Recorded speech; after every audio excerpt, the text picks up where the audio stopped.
Allahumma a'inni, ya Allah tolonglah aku, ala zikrika, untuk sentiasa mengingatimu, wa syukrika, untuk sentiasa berterima kasih kepadamu, wa husni ibadatik, bantulah aku ya Allah untuk memperelokkan ibadahku kepadamu.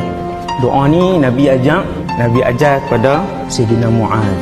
Kita jarang meminta, sedangkan Allah itu suka manusia yang paling banyak memohon kepada Allah.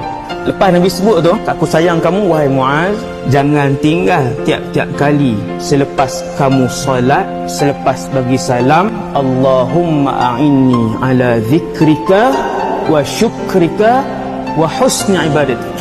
Ibu-ibu ayah sekalian, manusia bila dia jadi orang yang paling mengingati Allah, orang yang paling berterima kasih kepada nikmat yang tak boleh dikira daripada Allah, dan orang yang paling baik ibadahnya, maka dia adalah manusia yang paling baik di sisi Allah Subhanahu wa taala.